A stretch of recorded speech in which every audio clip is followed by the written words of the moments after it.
Music by Rajesh Sahni।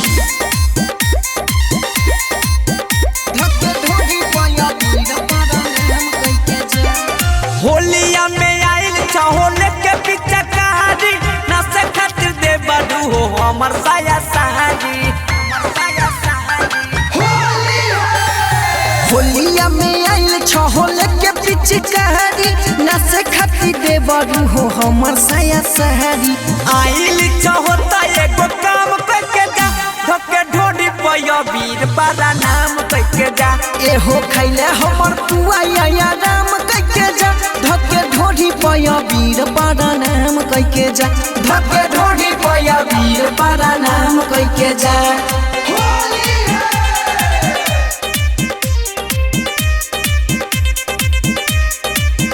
धके ढोढ़ी पया वीर बड़ा नाम कइके जा।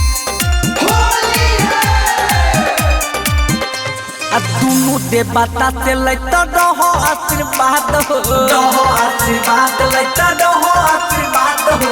भर फागुन देवारा हो रह जिंदाबाद हो जिंदाबाद देवरो रहो जिंदाबाद हो। दुनु देवारा से लैता रह आशीर्वाद हो भर फागुन देवारा हो रह जिंदाबाद हो। सुबह मोइला हो तो शाम पे के जा धक्के ढोडी पया वीर बड़ा नाम पे जा।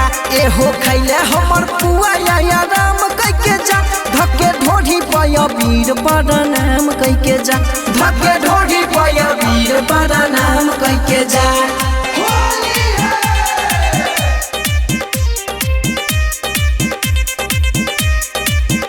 धक्के ढोडी पया वीर बड़ा नाम पे जा। पिया छिकै दूध देबर छहो हो डली सहो चाहो हो डालिस दे बचाओ हो डालिस हो। हर साल रहत तोरा पर मोर आशीष हो रहत आशीष मोरा रहत आशीष हो।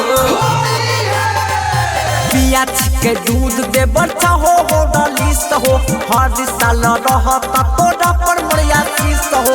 सुमोदा बिनाली हमर जाम पे के जा धक्के ढोडी पया वीर बड़ा नाम पे के जा। एहो खाइला हमर पुआ या नाम पे के जा धक्के ढोडी पया वीर बड़ा नाम पे के जा। धक्के ढोढ़ी पया वीर बड़ा नाम कइके जा। ए देवर RCV डिजिटल रिकॉर्डिंग स्टूडियो राजा चौक।